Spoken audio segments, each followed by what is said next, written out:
ত্রিশূল ধরেছে স্বর্গে এবং মর্তে, আমার দুর্গা বাঁচতে শিখেছে নিজেই নিজের শর্তে। চোরবাগানের এবছরের ভাবনা দুর্গা, আর মহানগরের মহাপুজো নিয়ে আমরা পৌঁছে গেছি সেই দুর্গাকে দেখতে।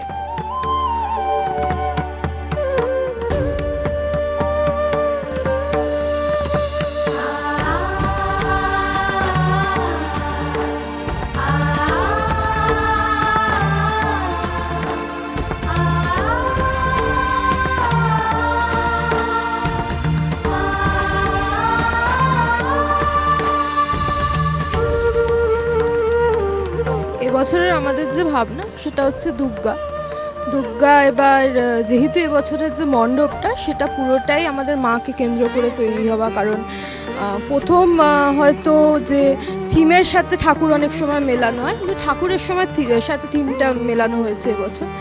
তো সেখান থেকে দাঁড়িয়ে প্রতিমা করছেন সুব্রত মৃধা আর দেবতোষ্করের ভাবনা।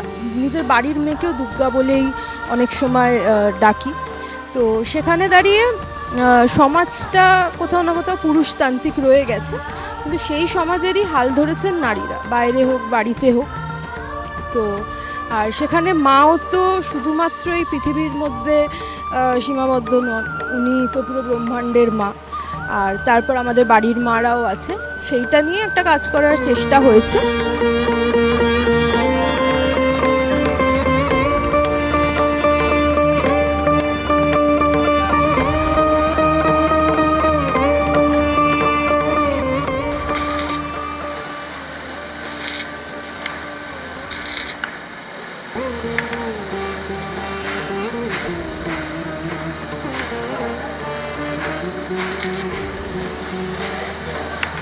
2024-এও এই পুরুষতান্ত্রিক সমাজে এখনো বাড়ি বা কর্মস্থল সব জায়গার স্তম্ভ নারীরাই।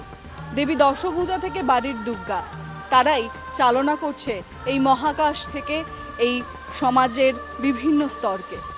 সেই ভাবনা থেকেই চোরবাগান তাদের পুজো মণ্ডপ এবার সাজিয়েছে, যেখানে বিখণ্ডিত মহাকাশের মধ্যেও দেবী দশভুজা বিরাজমান, আর বাড়ির দুর্গা সে যেভাবে তার ঘরকে সামলায় সেই ভাবনাও এই মণ্ডপের প্রতিটা কোণায়। শিল্পী এবং তার ভাবনার মাধ্যমে দর্শকদের মন ছোবে চোরবাগান সর্বজনীনের এবছরের পুজো মণ্ডপ। ক্যামেরায় বিশ্বজিৎ বেরার সঙ্গে শাশ্বতী রায়, কলকাতা টিভি।